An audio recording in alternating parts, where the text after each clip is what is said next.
Mother Theresa यांनी म्हटले आहे की शुद्ध असणे, शुद्ध राहणे यासाठी फक्त एकच किंमत द्यावी लागते, ती म्हणजे देवाला जाणून घेण्याची आणि त्याची इच्छा पूर्ण करण्यासाठी त्याच्यावर प्रेम करण्याची किंमत. काय आपणास ही किंमत ठाऊक आहे? उपासना उपासना उपासना उपासना प्रभुजी करो उपासना प्रभुजी करो उपासना उपासना उपासना प्रभू येशू ख्रिस्ताच्या मधुर नावात आपणास सलाम. उपासना कार्यक्रमामध्ये आपले हार्दिक स्वागत. प्रियांनो, आपण कसे आहोत हे आम्ही प्रत्येकाला ठाऊक असते. मनुष्याची क्षणभंगुरता आम्हा सर्वांना ठाऊक आहे. काही वेळेस असा प्रश्न उपस्थित होतो की कोण परमेश्वराच्या उपस्थितीत जाऊ शकेल? सर्वसाधारण मनुष्याला ते कधीच शक्य होऊ शकले नसते जर आम्हाला ख्रिस्ताची ओळख नसती तर. म्हणूनच विश्वासणाऱ्याने काय केले पाहिजे याचे उत्तर आम्हाला आजच्या अध्ययनातून मिळणार आहे. तर मग चला प्रियांनो, आपण आपल्या अध्ययनाची सुरुवात करूया. श्रोत्यानो, ह्या दिवसांमध्ये आम्ही स्तोत्रसंहिता ह्या पुस्तकाचे अध्ययन करीत आहोत आणि 23व्या स्तोत्राला सुरुवात केलेली आहे. स्तोत्रकर्ता 2ऱ्या वचनात म्हणतो की तो मला संथ पाण्यावर नेतो किंवा तो मला शांत पाण्याजवळ नेतो. श्रोत्यानो, मेंढरे उसळणाऱ्या पाण्याला घाबरतात आणि त्यांना साचलेले पाणी आवडत नाही. जेथे डुकरे पाणी पितात तिथे त्यांना पाणी प्यायला मुळीच आवडत नाही. ह्या गोष्टी मानवाला देखील लागू पडतात. आम्हाला शांततेची, विसाव्याची गरज असते. शारीरिक किंवा मानसिक विसाव्यापेक्षा आम्हाला आत्मिक विसाव्याची अधिक गरज आहे. स्तोत्रकर्ता 55 स्तोत्र 6व्या वचनात म्हणतो, मी म्हटले मला पारव्यासारखे पंख असते तर मी उडून जाऊन कसा आराम पावलो असतो.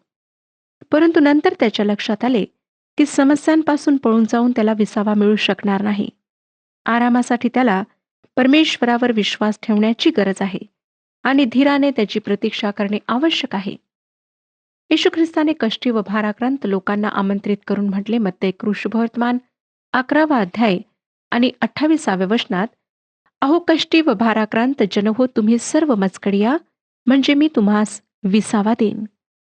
येशू ख्रिस्त हा देवाने मानवाला दिलेला विसावा आहे. पण तुमचा विसावा कशात आहे? पैशात, कीर्तीमध्ये, यशामध्ये, भौतिक सुखांमध्ये? या गोष्टींपासून थोडेसे अलग होऊन विचार करा आणि पहा की या गोष्टी तुम्हाला खरंच विसावा देतात की नाही. त्या प्रत्येक गोष्टीच्या मागे एक भय आहे किंवा नाही. तुमचा पैसा, कीर्ती, यश, सुखे ही गमावण्याचे भय तुमच्या मनाला कधी ग्रासत नाही काय? परंतु जे परमेश्वराच्या आश्रयात राहतात त्याच्यावर संकटे जरी आली तरी ते ख्रिस्तामध्ये अढळ राहतात. अडचणींच्या नद्या त्यांना बुडू शकत नाहीत, कारण ते येशू ख्रिस्तात खरा विसावा पावतात. पुढे स्तोत्रकर्ता 23वे स्तोत्र 3ऱ्या आणि 4थ्या वचनात काय म्हणतो पहा. 23वे स्तोत्र 3रं आणि 4थं वचन, तो माझा जीव ताजा तवाना करीतो, तो आपल्या नावासाठी मला नीतिमार्गांनी चालवितो. मृत्यूछायेच्या दरीतूनही मी जात असलो तरी कसल्याही अरिष्टाला भिणार नाही, कारण तू माझ्याबरोबर आहेस. तुझी आकडी व तुझी काठी मला धीर देतात. दावीद म्हणतो, तो माझा जीव ताजा तवाना करतो. स्पष्ट आहे की जीव जेव्हा ताजा तवाना नसतो तेव्हा तो मलूल असतो, दुःखी व त्रासलेला असतो आणि या दुःखाची, त्रासिकपणाची अनेक कारणे असू शकतात. परमेश्वराने आमच्या अवतीभोवतीचे वादळ जरी थांबवले नाही तरी तो आमचे मन निश्चित त्याच्या शांतीने भरतो, जी शांती आम्हाला जगाकडून मिळू शकत नाही. अशी मानवी बुद्धीपलीकडची शांती आमची मने व अंतकरणे व्यापून टाकते आणि परमेश्वराचा अवर्णनीय आनंद आम्हाला प्राप्त होतो. परमेश्वराची प्रतीक्षा करणाऱ्यांना तो आपले सामर्थ्य नेहमीच पुरवतो. म्हणून यशायाचे पुस्तक 40वा अध्याय 29 ते 31 या वचनांमध्ये प्रभू परमेश्वर आम्हाला सांगतो. यशायाचे पुस्तक 40वा अध्याय 29 ते 31 वचने, तो म्हणजे प्रभू परमेश्वर. भागलेल्यास जोर देतो, निर्बलास विपुल बल देतो. तरुण थकतात, भागतात, भर ज्वानीतले ठेचा खातात, तरी परमेश्वराची आशा धरून राहणारे नवीन शक्ती संपादन करतील. ते गरुडांप्रमाणे पंखांनी वर उडतील. ते धावतील तरी दमणार नाहीत, चालतील तरी थकणार नाहीत. परमेश्वर आमचा जीव ताजातवाना करणार आहे, असा अनुभव ज्या स्तोत्रकर्त्याला आला, तो म्हणाला 42 स्तोत्र 11 वचनात, हे माझ्या जीवा, तू का खिन्न झालास? तू आतल्यात का तळमळत आहेस? देवाची आशा धर. तो मला दर्शन देऊन माझा उद्धार करीतो, म्हणून मी पुनरुपी त्याचे गुणगान गाईन. ह्या स्तोत्रकर्त्याचा जीव खिन्न झालेला होता आणि तो आपल्या खिन्न जीवाला ह्या वचनाद्वारे धीर देत आहे. होय श्रोत्यानो, आमचे आप्तस्वकीय, आमचे प्रिय मित्रगण, आमची भौतिक सुखे आमच्या खिन्न जीवाला ताजेतवाने करू शकत नाहीत. केवळ परमेश्वर जो आमचा मेंढपाळ आहे, तो आमचा जीव ताजातवाना करू शकतो. पण आम्ही त्याच्याजवळ ती शांती मागणे आवश्यक आहे. दावीद पुढे म्हणतो, तो आपल्या नामास्तव मला नीतिमार्गाने चालवितो. श्रोत्यानो, योहान शुभवर्तमान 10 अध्याय 25 ते 27 वचनांमध्ये येशू ख्रिस्त धार्मिक पुढाऱ्यांना, जे खरे पाहता त्याचे शत्रू होते, त्यांना म्हणाला. योहान शुभवर्तमान 10 अध्याय 25 ते 27 वचनांमध्ये येशूने त्यांना उत्तर दिले, मी तुम्हाला सांगितले तरी तुम्ही विश्वास ठेवीत नाही. जी कृत्ये मी माझ्या पित्याच्या नावाने करीतो ती माझ्याविषयी साक्ष देतात, तरी तुम्ही विश्वास ठेवीत नाही, कारण तुम्ही माझ्या मेंढरांपैकी नाही. माझी मेंढरे माझी वाणी ऐकतात, मी त्यांना ओळखतो व ती माझ्या मागे येतात. श्रोत्यानो, मेंढरू स्वतःच्याच मेंढपाळामागे जाते. त्यावरून आपण ओळखू शकतो की हे मेंढरू कोणाचे आहे. येशू ख्रिस्ताच्या काळात मेंढपाळ मेंढरांचे मार्गदर्शन करीत. मेंढरे त्याच्या मागे चालीत. दिवस रात्र तो मेंढरांच्या सोबत राही. त्यामुळे ती त्याला ओळखत असत व त्याच्या मागे चालीत असत. आमचा मेंढपाळ आम्हाला योग्य मार्गाने नेतो. त्याच्या मागे चालणे न चालणे आमच्यावर अवलंबून असते. मेंढपाळाला आपल्या मेंढरांना योग्य मार्गाने चालवावे लागते, नाहीतर एक मेंढरू वाट चुकले की त्याच्या मागे इतरही वाट चुकतात. परंतु मेंढपाळ मात्र त्यांना योग्य मार्गाने चालवितो.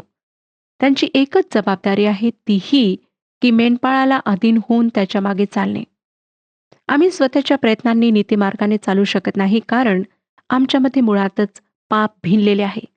त्यामुळे प्रेषित पौल म्हणतो, त्याप्रमाणे जे आम्ही करायला हवे ते आम्ही करू शकत नाही, पण जे करायला नको ते आम्ही करतो. परंतु जे आम्ही स्वतःला देवाच्या अधीन करतो, त्या आम्हाला तो स्वतःच्या नामाखातर नीतिमार्गाने चालवतो. आमच्या अनैतिक वागण्याने स्वर्गीय पित्याच्या नावाला काळिमा लागू नये याची काळजी तो घेतो. या संदर्भात स्तोत्रसंहिता 91 अध्याय 11 आणि 12 वचनात स्तोत्रकर्ता म्हणतो, स्तोत्रसंहिता 91 अध्याय 11 आणि 12 वचने, कारण तुझ्या सर्व मार्गात तुला राखायला तो आपल्या दूतांना तुझ्याविषयी आज्ञा देईल. ते आपल्या हातांवर तुला झेलून धरतील, नाहीतर कदाचित तू आपल्या पायाला धोंड्याची ठेच लावून घेशील.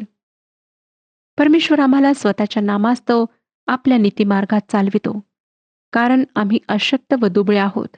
आम्ही केवळ माती आहोत हे तो जाणतो. म्हणूनच त्याने आम्हाला त्याचा पवित्र आत्मा दिलेला आहे, जो आम्हाला देवाच्या वचनांची वेळोवेळी आठवण करून देतो, जेणेकरून अनितीच्या मार्गापासून आम्ही परावृत्त होतो. स्तोत्रकर्ता पुढे म्हणतो, मृत्यू छायेच्या दरीतूनही मी जात असलो तरी मी अरिष्टास भिणार नाही. मृत्यू छायेची दरी म्हणजे फक्त मृत्यूशय्या नाही श्रोत्यानो. आमचे संपूर्ण जीवन, आमची संपूर्ण मानवजातच मृत्यू छायेच्या दरीत आहे. म्हणजे प्रत्येकावर मृत्यूची दाट सावली आहे. तो प्रत्येकाला अटळ आहे व त्याचा नेम कोणाला सांगता येणार नाही. परंतु देवाच्या लेकरांना या दरीतून जात असताना कोणत्याही अरिष्टाचे भय नसते. ही जाणीव व हे ज्ञान फार दिलासा व धीर देणारे आहे. आमच्या प्रियजनांपैकी जर कोणी देवाचा पुत्र किंवा कन्या म्हणून म्हणजे तारण झालेल्या स्थितीत मरण पावले, तर ती व्यक्ती देवाच्या सन्निध आहे हा विचार आम्हाला केवढा तरी विसावा देतो. मी कोणत्याही अरिष्टास भिणार नाही, कारण तू मजबरोबर आहेस. कोणत्याही परिस्थितीत परमेश्वर आमच्यासह आहे हा विश्वास आम्हाला धीर देतो. मग तो प्रसंग मृत्यूचा असला तरी हरकत नाही. परमेश्वराची पवित्र समक्षता आम्हाला त्याही प्रसंगात धीर देते. स्तोत्रकर्ता पुढे म्हणतो, तुझी आकडी व तुझी काठी मला धीर देतात. आकडी आमच्या संरक्षणासाठी आहे, तर काठी आमच्या मार्गदर्शनासाठी आहे. परमेश्वराचे रक्षण व त्याचे मार्गदर्शन या दोन्ही गोष्टींची आम्हाला गरज आहे. मी देवाची स्तुती करते श्रोत्यानो, की त्याने बऱ्याच वेळेला माझ्या जीवनात त्याच्या काठीचा उपयोग केला, जेणेकरून त्याच्या मार्गावर मी चालावे. आम्हाला याच गोष्टी जीवनामध्ये जीवन जगण्यासाठी धीर देतात. जेव्हा परमेश्वर 32व्या स्तोत्राच्या 8व्या वचनाद्वारे मला म्हणतो, मी तुला बोध करीन व ज्या मार्गाने तुला गेले पाहिजे तो मार्ग तुला दाखवीन, तेव्हा मला खरोखर मोठा धीर प्राप्त होतो. कारण अशा वेळेस माझे पाऊल वाकडे पडणार नाही, मी परमेश्वराच्या मार्गात चालेन हा विश्वास मला स्थैर्य देतो. 23वे स्तोत्र 5 आणि 6 वचने पुढे सांगतात, तू माझ्या शत्रूंच्या देखत माझ्या पुढे ताट वाढितोस, तू माझ्या डोक्याला तेलाचा अभ्यंग करीतोस, माझे पात्र काठोकाठ भरून वाहत आहे. खरोखर माझ्या आयुष्याचे सर्व दिवस मला कल्याण व दयाही लाभतील आणि परमेश्वराच्या घरात मी चिरकाल राहीन. श्रोत्यानो, ही वचने तृप्ती, आशीर्वाद यांच्याविषयी आहेत. आनंद व्यक्त करणारी आहेत. मेंढपाळाच्या हृदयातील आनंद आणि आशा हे प्रकट करतात. तू माझ्या शत्रूंच्या देखत मज पुढे ताट वाढितोस. ह्या ठिकाणी परमानंद, फलदायित्व आणि परिपूर्णता आहे. हे सर्व आनंदाने वेष्टिलेले आहे. आज हे ताट काय आहे? मला वाटतं श्रोत्यानो, हे ताट प्रभू भोजन आहे. परमेश्वराने त्या काळात इस्रायलाला भौतिक आशीर्वादांचे अभिवचन दिले, तर या काळात आम्हाला आध्यात्मिक आशीर्वादांचे अभिवचन दिलेले आहे. पुढे स्तोत्रकर्ता म्हणतो, तू माझ्या डोक्याला तेलाचा अभ्यंग करतोस. तेल हे पवित्र आत्म्याचे चिन्ह आहे आणि आम्हाला आमच्या सर्व कठीण परिस्थितीला सामोरे जाण्यासाठी पवित्र आत्म्याच्या अभिषेकाची गरज आहे. पुढे म्हटले आहे, माझे पात्र काठोकाठ भरले आहे. हे आनंदाचे प्रतीक आहे. आज आम्हाला ह्या आनंदाने वेष्टून जाण्याची आवश्यकता आहे. परमेश्वराचे आध्यात्मिक आशीर्वाद, त्याचा आनंद व त्याची शांती आमच्या जीवनातून ओतप्रोत भरून वाहील, जर परमेश्वर आमचा मेंढपाळ असेल तर. प्रभू येशू ख्रिस्ताने योहान शुभवर्तमान 10 अध्याय 10व्या वचनात म्हटले, मी आलो आहे यासाठी की त्यांना जीवन प्राप्त व्हावे, ते विपुल जीवन प्राप्त व्हावे. आमचे पात्र, आमचे जीवन परमेश्वराच्या आनंदाने, पवित्र आत्म्याच्या फळाने भरून वाहायला हवे. शेवटच्या वचनात आम्हाला परमेश्वराच्या सार्वकालिक घराविषयी सांगण्यात आले आहे. आमचा मेंढपाळ आम्हाला हिरव्यागार कुरुणात बसवतो, शांत पाण्याजवळ नेतो व शेवटी आम्हाला पित्याच्या घरी सुखरूप आणतो.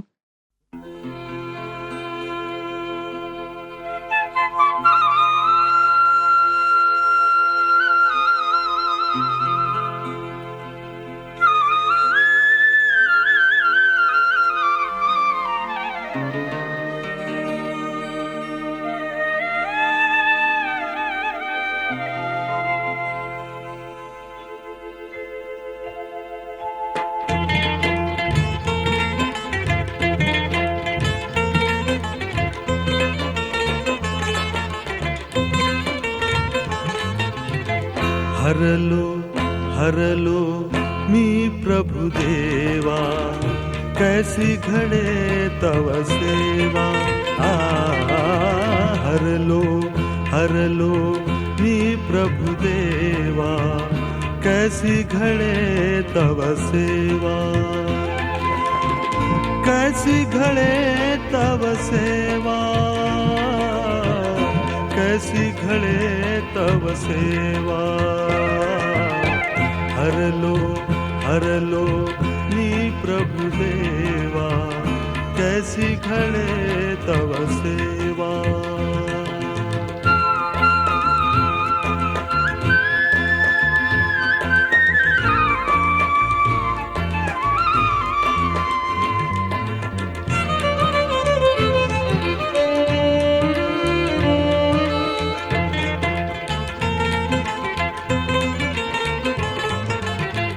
पापामध्ये मन लोळे, झाल्यावरती उघडती डोळे. दृढ निश्चय मी केले, परिते समयी व्यर्थची गेले. हरलो हरलो मी प्रभु देवा कैसी करूं तव सेवा.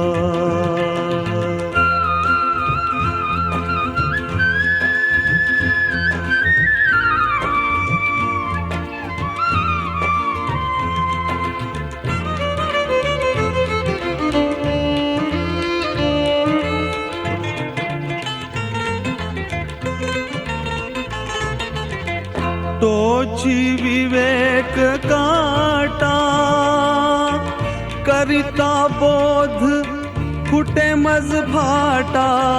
देवळी नेत्र उघळती तेथुनी निघता झापळ पळती. हरलो हरलो मी प्रभु देवा कैसी घडे तव सेवा. प्रभू येशू ख्रिस्ताने आपल्या शिष्यांना योहान शुभवर्तमान 14 अध्याय 2 आणि 3 वचनात सांगितले, माझ्या पित्याच्या घरात राहण्याच्या जागा पुष्कळ आहेत. नसत्या तर मी तुम्हास सांगितले असते. मी तुम्हासाठी जागा तयार करावयास जातो आणि मी जाऊन तुम्हासाठी जागा तयार केली म्हणजे पुन्हा येऊन तुम्हास आपल्याजवळ घेईन, यासाठी की जेथे मी आहे तेथे तुम्हीही असावे. श्रोत्यानो, या अद्भुत मेंढपाळाला तुम्ही ओळखता काय? तो तुमचा मेंढपाळ आहे काय? आणि जर तसे आहे तर देवाची स्तुती असो, कारण या स्तोत्रातली सर्व अभिवचने तुमच्यासाठी आहेत. आता आपण पुढच्या स्तोत्राकडे वळूया. स्तोत्रसंहिता 24 अध्याय. आम्ही 24 पूर्ण अध्याय आणि 25व्या स्तोत्राची काही वचने अभ्यासणार आहोत. या स्तोत्रामध्ये येणाऱ्या येशू ख्रिस्ताचे मुख्य मेंढपाळ असे रूप आम्ही पाहणार आहोत आणि हे स्तोत्र राजमुकुटाचे स्तोत्र आहे. मुख्य मेंढपाळाच्या आगमनाची बातमी देणारे हे स्तोत्र आहे. परंपरेनुसार असं मानलं जातं की हे स्तोत्र दाविदाने जेव्हा देवाचा पवित्र कोश किर्यात यारीम येथून सिनाय पर्वतावर आणला गेला तेव्हा रचले. आपण ह्याविषयी शमूएलाचे दुसरे पुस्तक 6 अध्याय 12 ते 23 वचने वाचू शकता. शमूएलाचे दुसरे पुस्तक 6 अध्याय 12 ते 23 वचने. हे स्तोत्र 2 गायकांनी आळीपाळीने गाण्याचे स्तोत्र आहे. योसेफस ह्या यहुदी इतिहासकाराच्या मते 7 गायकांचे व वादकांचे संघ यावेळेस पवित्र कोशाच्या समोर गात होते आणि हा कोश जेथे दाविदाने त्यासाठी मंडप उभारला होता त्या ठिकाणी आणला जात होता. मंदिर बांधल्या जाऊपर्यंत पवित्र कोश त्या मंडपात ठेवण्यात आला. या स्तोत्राचे 2 भाग पाळता येतील. राजाबरोबर राज्यामध्ये ज्यांचा प्रवेश झाला ते म्हणजे वचन 1 ते 6 आणि दुसरे राज्य प्रस्थापित करण्यासाठी राजाचे आगमन म्हणजे वचन 7 ते 10 असे हे 2 भाग पाडण्यात येतील. 24व्या स्तोत्राची पहिली 2 वचने आपण आता वाचणार आहोत. स्तोत्रसंहिता 24 अध्याय पहिली 2 वचने. पृथ्वी व तिच्यावरील सर्व काही परमेश्वराचे आहे. जग व त्यात राहणारे परमेश्वराचे आहेत, कारण त्यानेच सागरांवर तिचा पाया घातला, त्यानेच जलप्रवाहावर तिला स्थिर केले. या ठिकाणी दावीद पुन्हा परमेश्वराचा निर्माता म्हणून उल्लेख करीत आहे. ही पृथ्वी त्याच्या मालकीची आहे. ती राजाची नाही, सत्ताधीशांची नाही, किंवा कोणत्याही राजकीय पक्षाची नाही, किंवा कोणत्याही राजकीय विचार प्रणालीची नाही. या पृथ्वीवर अनेक लोक असे आहेत की ज्यांना वाटते की ते पृथ्वीचे राजे आहेत आणि तिच्यावरील सर्व काही त्यांच्या मालकीचे आहे. परंतु या लोकांना हे समजत नाही की त्यांना आपल्या डोक्यावरचा एक काळा केस पांढरा करता येत नाही किंवा आपल्या आयुष्याची दोरी हातभर लांबवता येत नाही. मृत्यू त्यांना केव्हा, कधी व कसा गाठेल हे त्यांना समजणारही नाही. मानवाचा गर्व, त्याचा अहंकार, त्याचा मीपणा या सर्व गोष्टी त्याला देवाच्या वरती आपण आहोत असे समजायला लावतात. पण मानवाच्या जीवनाची क्षणभंगुरता लक्षात येताच हा भ्रमाचा भोपळा फुटतो. होय श्रोत्यानो, पृथ्वीवरचे सर्व काही परमेश्वराचे आहे आणि एवढेच नाही तर जग व त्यात राहणारे परमेश्वराचे आहेत. तुम्ही ही गोष्ट मान्य करा अगर करू नका, पण तुम्ही परमेश्वराच्या मालकीचे आहात आणि तुम्ही त्याच्याशी कसे वागता याचा हिशोब तुम्हाला एक दिवस द्यावा लागेल. परमेश्वराने ही पृथ्वी निर्माण केली. उत्पत्तीचे पुस्तक 1 अध्याय 9 आणि 10 वचनात म्हटले आहे, मग देव बोलला, आकाशाखाली जलांचा एके स्थळी संचय हो व कोरडी जमीन दृष्टीस पडो. आणि तसे झाले. देवाने कोरड्या जमिनीस भूमी म्हटले व जलांच्या संचयास समुद्र म्हटले. देवाने पाहिले की हे चांगले आहे. 24 स्तोत्र आणि 3 वचन आम्हाला सांगतं, परमेश्वराच्या डोंगरावर कोण चढेल? त्याच्या पवित्र स्थानात कोण उभा राहील? हा प्रश्न एकट्या गायकाने विचारला आहे. परमेश्वराच्या पवित्र स्थानी कोणाला जाण्याची परवानगी आहे, असा तो प्रश्न आहे. आणि त्याचे उत्तर पुढच्या वचनात अर्थात 4थ्या वचनात आम्हाला मिळते. ज्याचे हात स्वच्छ आहेत आणि ज्याचे मन शुद्ध आहे, जो आपले चित्त असत्याकडे लावित नाही व कपटाने शपथ वाहत नाही तो. श्रोत्यांनो, या वचनामध्ये वर्णन केलेला माणूस सापडणे शक्य नाही. परंतु तरीही तुम्ही व मी परमेश्वराच्या पवित्र स्थानात येशू ख्रिस्ताद्वारे प्रवेश करू शकतो. कारण की त्याच्यावरच्या विश्वासाद्वारे देवाच्या कृपेने आम्हाला ख्रिस्ताचे नीतिमत्व प्राप्त झाले आहे. जेव्हा आमच्या विश्वासाने आम्ही ख्रिस्ताला धारण करतो, तेव्हा परमेश्वर आमच्या पापांकडे नाही तर ख्रिस्ताकडे पाहतो. त्याच्याद्वारे आम्हाला प्राप्त झालेल्या नीतिमत्वाकडे पाहतो आणि आम्हाला तो शिक्षा करीत नाही. केवळ ख्रिस्तामुळेच आम्ही देवाच्या पवित्र समक्षतेमध्ये येण्याचे धाडस करू शकतो. 5 आणि 6 वचने, त्याला परमेश्वरापासून आशीर्वाद मिळेल. आपल्या उद्धारक देवाच्या हातून तो नीतिमान ठरेल. त्याला शरण जाणारे हेच लोक होत. हे याकोबाच्या देवा, तुझ्या दर्शनासाठी उत्सुक असलेले ते हेच. श्रोत्यानो, स्पष्ट आहे की ख्रिस्ताचे नीतिमत्व धारण करणाऱ्यांना परमेश्वर आशीर्वाद देतो. तो त्यांना विश्वासाच्या द्वारे ख्रिस्तामध्ये नीतिमान किंवा धार्मिक ठरवितो. आणि ज्यांना देवाच्या या दयेचा व कृपेचा अनुभव आला आहे, जे त्याला शरण गेले आहेत, तेच देवाच्या दर्शनास उत्सुक असतात. 24 स्तोत्र 2 भाग आपण आता पाहणार आहोत. याही भागामध्ये प्रश्न विचारणारा गायकांचा एक समूह आहे व त्याला उत्तर देणारा गायकांचा दुसरा समूह आहे. 7 वचन, अहो वेशींनो, आपल्या कमानी उंच करा, पुरातन द्वारांनो उंच व्हा, म्हणजे प्रतापशाली राजा आत येईल. यावर गायकांचा एक समूह उत्तर देतो. वाचूया श्रोत्यांनो 8 आणि 9 वचने. हा प्रतापशाली राजा कोण? बलवान व पराक्रमी परमेश्वर, युद्धात पराक्रमी परमेश्वर तोच. अहो वेशींनो, आपल्या कमानी उंच करा, पुरातन द्वारांनो उंच व्हा, म्हणजे प्रतापशाली राजा आत येईल. या गायनानंतर दरवाजातून आणखीन एक सूर विचारतो, हा गौरवी राजा कोण? असं वाटतं की या प्रश्नाला सर्व वाद्यवृंद व गायकवृंद एका सुरात उत्तर देतात. ते उत्तर 10 वचनात आहे. हा प्रतापशाली राजा कोण? सेनाधीश परमेश्वर हाच प्रतापशाली राजा. मला वाटतं की हा उतारा 2 घटनांविषयी आहे. एक तर प्रभू येशू जेव्हा स्वर्गात परतला तेव्हाचे चित्र आहे आणि तो पृथ्वीवर पुन्हा येईल तेव्हाचेही हे चित्र आहे. श्रोत्यानो, हा प्रतापशाली गौरवी राजा पुन्हा येणार आहे. आम्ही आमच्या सनातन रूढी व चुकीच्या कल्पना व परंपरा यांचे दरवाजे उंच करून त्याचा प्रवेश आमच्या अंतःकरणात होऊ द्यायला पाहिजे. हा प्रभू सैन्यांचा देव, परात्पर प्रभू, गौरवशाली राजांचा राजा आहे. त्याचे आमच्या अंतःकरणात भव्य स्वागत करावे असे तुम्हाला वाटत नाही काय? आतापर्यंत आम्ही स्तोत्रसंहितेतल्या पहिल्या 24 स्तोत्रांचा अभ्यास केला. या स्तोत्रांमधून व्यक्त होणारे तारणाऱ्या ख्रिस्ताचे चित्र आपण पाहिले. आता या पुढची स्तोत्रे आपण अभ्यासणार आहोत. 25व्या स्तोत्रापासून ते 39 या स्तोत्रापर्यंत आम्हाला विशेष रीतीने दाविदाचे वैयक्तिक अनुभव वाचायला मिळतात. ही स्तोत्रे पूर्वीच्या स्तोत्रांपेक्षा अधिक वैयक्तिक पातळीवरची आणि जवळची वाटणारी आहेत. याही स्तोत्रांमध्ये काही अंशी पुढील काळी इस्रायलच्या अवशिष्ट लोकांच्या स्थितीविषयी विदित झालेले आहे. परंतु आजच्या आमच्या जीवनाकरिता देखील या स्तोत्रांमध्ये संदेश आहे आणि आजही ही स्तोत्रे आमच्या जीवनावर प्रभाव टाकतात. एखाद्या त्रासलेल्या जीवाकरिता ही स्तोत्रे फार दिलासा देणारी आहेत, धीर देणारी आहेत. 25व्या स्तोत्राची पहिली 2 वचने वाचूया. स्तोत्रसंहिता 25 अध्याय पहिली 2 वचने. हे परमेश्वरा, तुझ्याकडे मी आपले चित्त लावितो. हे देवा, तुझ्यावर माझी श्रद्धा आहे. माझी फजिती होऊ देऊ नको. माझ्या वैऱ्यांना माझ्यावर विजयी होऊ देऊ नको.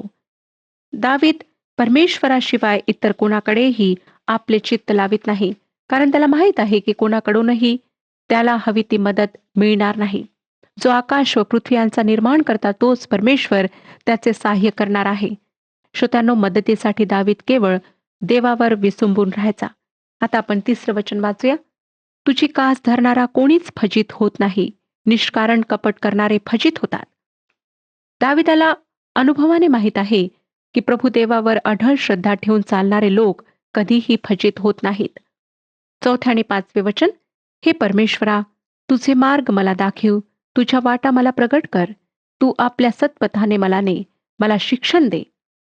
आम्हा प्रत्येकासमोर 2 मार्ग खुले आहेत. एक जगाने आखून दिलेला रुंद व पसरट मार्ग आणि दुसरा देवाचा मार्ग, जो अरुंद आहे, खडतर आणि कठीण आहे. निवड आमची आहे श्रोत्यानो. आज या मार्गापैकी आपण एक मार्ग निवडू शकता. आता आपण 6वं वचन वाचूया. हे परमेश्वरा, तू आपला कळवळा व वात्सल्य आठीव, ती पुरातन काळापासून आहेत. या ठिकाणी लक्षात घ्या की दावीद परमेश्वराला त्याच्या स्वतःच्या चांगुलपणाची आठवण करून देत नाही, तर तो म्हणतो की देवा, वात्सल्य व कळवळा हे तुझ्या स्वभावाची वैशिष्ट्ये आहेत. त्यांना स्मरून तू माझे सहाय्य कर.